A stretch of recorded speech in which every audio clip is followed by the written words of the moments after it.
If I knew then what I know now, oh, would things be different? It's too late for me, but there's still hope for you.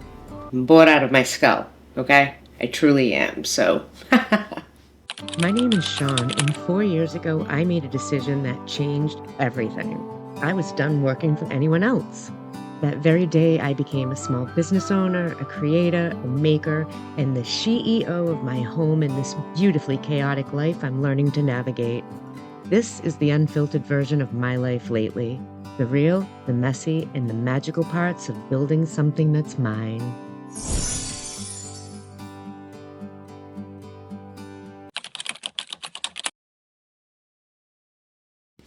Welcome back to the channel, my curious creatives. As you can see, I am basking in my lazy era. Who am I kidding? I am losing my mind sitting here, not being able to do anything whatsoever. It is what it is. Surgery number 1 went perfect, as you can see. I am on the mend. Scott's surgery also went well. Thank you so much to each and every one of you for the well wishes and all the thoughts and vibes. We've read them all, we appreciate them all, and we love you all, more importantly. Mwah, mwah, mwah, mwah. I'm really going to be limited to what I can do over here. So I thought I would use this to go over a few things, because since I started doing this, I have learned so much. I wish I knew back then what I knew now, because not only would I have saved myself some aggravation, but I would have totally saved myself a buttload of money, for real. And because things have changed and I've learned so much doing this, I thought that it was time to do an update for anyone out there that wants to do this full-time or part-time or as a hobby. I want to give you a realistic look at what do you actually really need to start? Because that's kind of the biggest question I see out there. I want to flip furniture. How do I start? There's many ways to answer that, but honestly, there's totally a question that you need to ask yourself and be able to answer before you even get to that, I want to flip furniture, how do I start? And that's, why do you want to flip furniture? Does it look fun? Did someone say it was easy money? Make your own hours? What brought you here? What captivated you to get to this spot? To do what I do, you don't need to be an artist, but you do need to have a little bit of artistic ability. You have to be able to look past the condition that a piece is currently in to see the potential that it's hiding underneath in all of those layers of forgottenness in order to make money. Because when you do this, there's no guaranteed income. There's definitely no health insurance. There's no benefits and perks, no 401k that I know of. Are you holding out on me?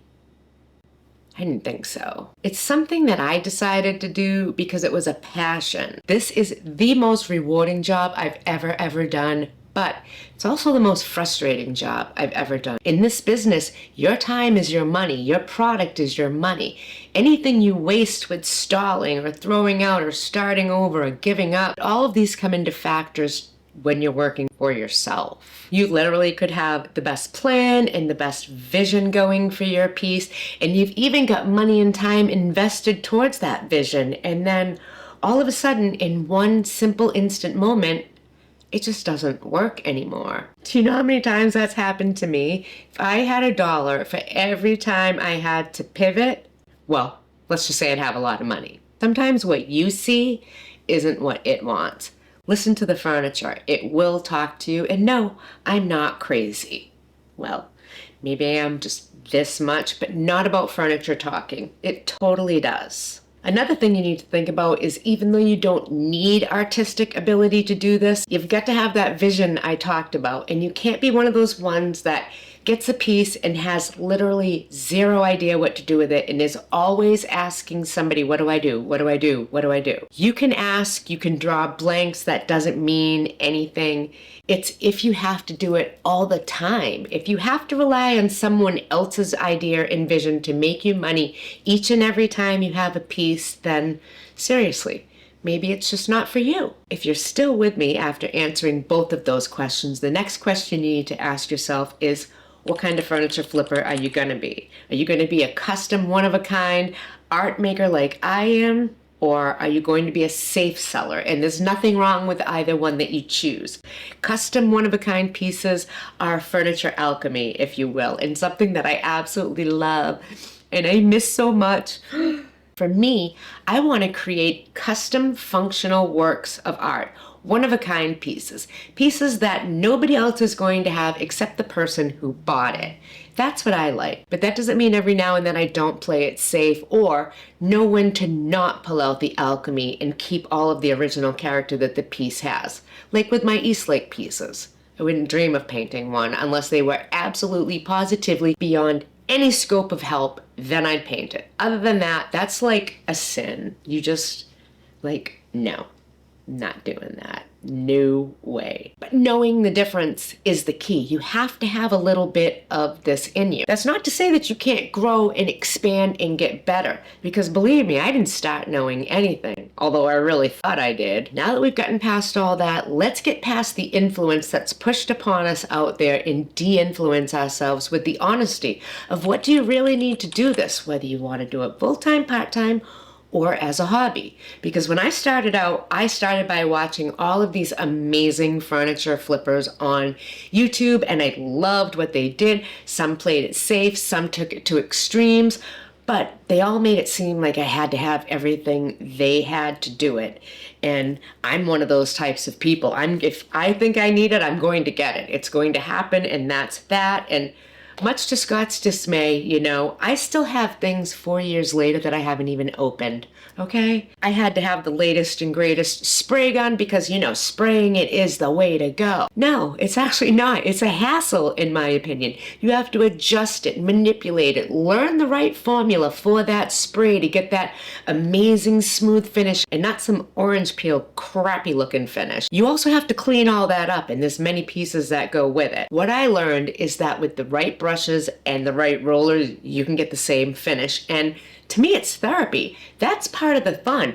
Getting my hands in there, working the piece and changing it. That is what this is all about. That's art to me. Nothing wrong with spraying. It's just not for me. Check it out for yourself. See if it's for you or not. Now, although you do not need every single thing that you see all types of furniture flippers on YouTube using, including myself, there are some basics that you have to have. While it sounds daunting, please just hang with me because you probably have more than half of them already. First off, you're gonna need sandpaper. All different grits, from fine to coarse, everything in between. They have all different types of sandpapers out there with all different types of backings, and each power tool has its own requirement. The majority of sanders you're going to find out there are a hook and loop backing, if you will, and because I can also use that to sand by hand, that's kind of what I buy. That way I'm not buying all kinds of different ones and I can just grab it and use it. Now you're also going to need a stripper. And right off the bat, some of you are going to get mad because I'm going to tell you to skip the eco crap, because that's exactly what it is. It doesn't work, and if it does, it takes twice as long as using a proper chemical stripper. Now, by proper chemical stripper, I mean Jesco is my favorite, and you can get it at Lowe's, and I love it because this strips through multiple layers and quickly. Now, it's a true chemical stripper, but with the proper PPE in place, that's exactly what it's designed for, to be used. So if you have the place to do it and you have the ability to do it in a well-ventilated area, always go with a real stripper. Time is money. The more you waste trying to get an old finish off, the more money you lose. So I want something that works fast, works quick, and it works effectively. And when it comes to cleaning up my stripper, I used to have this whole 4-step process with mineral spirits and acetone and fuel and my stripper itself, and I learned all you really need is acetone. Mineral spirits will gunk things up even more than they were when it comes to cleaning up stripper residue. Go straight for the acetone using double yacht steel wool. Use that, clean it up, and you will be amazed just how fast you get it done. That's what's important. Doing it right and doing it fast. Now you're also going to want a wood filler. And there are so many out there. In fact, I think I have probably 7 different kinds. I'm sure 6 of them are bad because I've never touched them. What I like to use is Minwax wood filler that's stainable. It works amazing. It dries fast. It sands down nicely, and I can stain over the top, which is super important. If I need something that's a little bit more durable though, Bondo is the way to go. Just keep in mind you cannot stain over Bondo. You have to paint over it. You're definitely going to need some wood glue. And there's so many varieties out there. Just pick a good wood glue and get some. There are so many brushes and rollers out there on the market. And I have probably, 30 different brands of brushes. And I find myself gravitating to the same 3 that I just really love and that really work and do exactly what I want. They give me the finish I'm looking for. When it comes to rollers, I only use the Purdy mini roller with the Marinap finish rolls that go on it. And I'm telling you, a sprayer couldn't do better if it tried. That's how good it worked. For my brushes, I totally have a few favorites. To me, a brush is like a pen. I can only write with certain pens. It has to have that je ne sais quoi that just makes everything flow. And the same is true for my paintbrushes. I've got to feel it in my wrist when I'm going. And through trial and error, I figured out the ones I do like and I don't. And I totally encourage you guys to do the same. I also encourage you to invest in some chip brushes in a few different sizes. Those are great to have on hand. I like using them for projects that I don't want to have to clean up after. Totally disposable, and it makes everything just a little bit easier in my world. I don't really like cleaning up big messes, Now, you're also going to need things like painter's tape and a pencil, tape measures. Clamps are very handy, paint stirrers and a paint opener. When it comes to hardware, especially if you're working with older pieces, you're not guaranteed to get a regular head or a Phillips head. There are some wonky old hardware pieces out there that require weird heads, not even star heads, if you will. So instead of investing in all these different screwdrivers you might need to do the job, I suggest investing in a power drill. They are so affordable. In fact, on Black Friday, I know you can pick them up for $20, and you can pick up a drill bit kit that also has all of the heads that go with it, also for probably $20. So for a $40 investment, you have everything that you need there to get off any type of hardware you might encounter. Buy your paint as you go, buy your stain as you go, buy your finishes as you go, because each project and each vision is going to be something within itself and can require completely different finishes and product. And don't do what I did and make your husband invest in it all now. Buy it as you need it. Now, you're going to need a sander, and they're affordable. You don't have to have a $600 sander to do this. There's different types out there. There is the round orbital sander, which are very good. Those are like the Budweiser workhorses of sanders. They'll take the finish off of anything and smooth anything out, but you've got to be super careful when you're using an orbital sander, because if you're not, you will leave those swirl marks in the wood and it'll look absolutely horrible and you'll get so mad. And you want to know how I know this? Because I've done it. So don't do what Shawn does, do what Shawn is telling you not to do. Now, using them correctly and properly, they work amazing. You just want to hold them and guide them and let them do the work in a very steady motion that does not stop. Never stop with an orbital sander. That's where you're going to come into some problems. But honestly, I don't use my orbital a whole lot. Like I said, that's like the Mac Daddy, the big workhorse, something that comes out when I need a little bit more.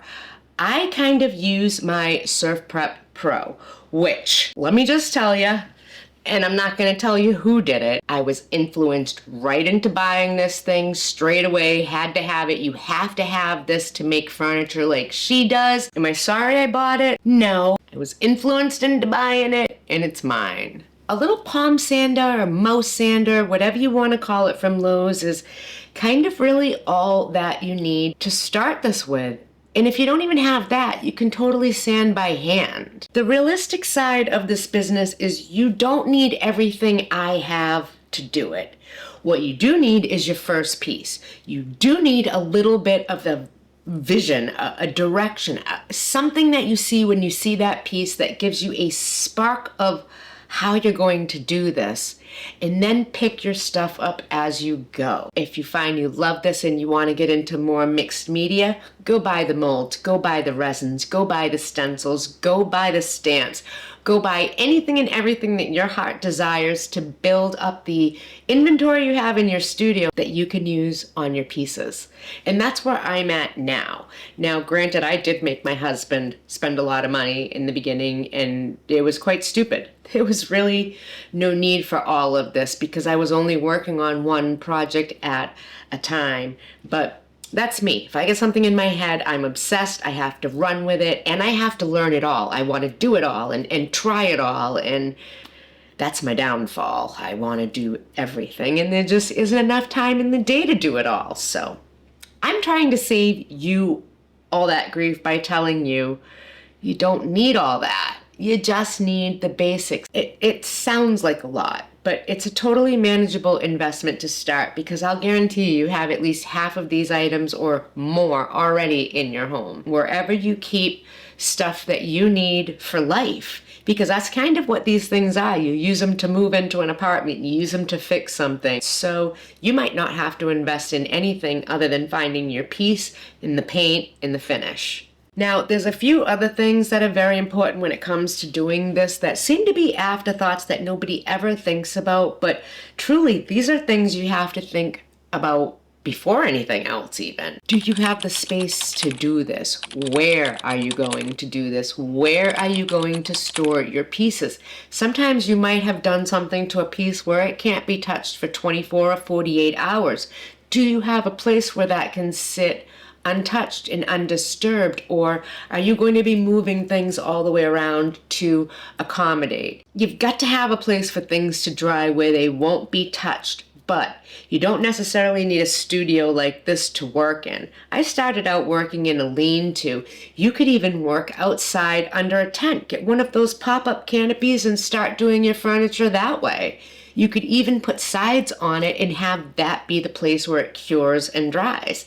You just have to figure out what's going to work for you, and you also have to realize there's no guaranteed time frame for how long a project's going to take from start to finish, or how long it's going to take to sell those pieces. You might be holding on to them for a while until the right buyer finds them. Can you do that?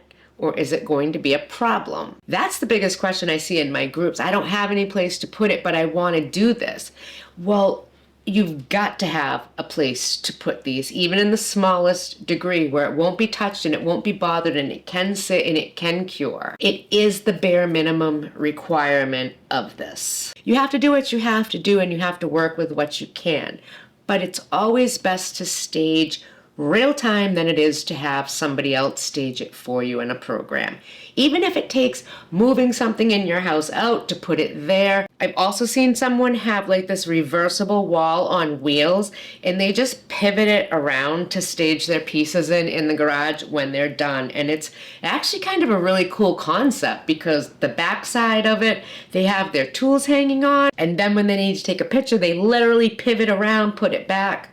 And it's kind of cool, like a tongue and groove wall. It was actually a really good idea. I don't remember who I saw that, but I do remember thinking like, wow, that's cool. So even something like that can totally work. But there is one thing that you have to have.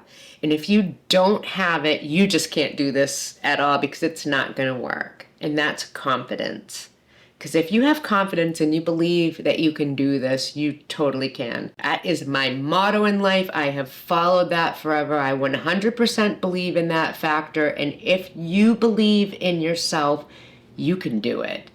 Who else is rooting for you? Be your biggest cheerleader. Root for yourself. Know you can do it. Have the confidence. Dive into that new technique you haven't tried before. It's just paint. What happens if it doesn't work? Oh, well, you try again. The world is not going to end if our paint blends don't come out looking perfect. Experiment. Try. Try new things. Expand your business, your knowledge, your palette. You'll expand your wallet by doing that too. Bottom line to all this is don't make the mistakes that I did starting out. Don't get influenced by anybody, including anything you see me using, that you have to have it to start. Think about it as a business realistically. Treat it as a hobby to start to see if you like it, and run with it if it's what you want to do. Make your brand, build yourself up, and create some beautiful pieces. The world is full of furniture just waiting for someone to come along. And that someone might just be you.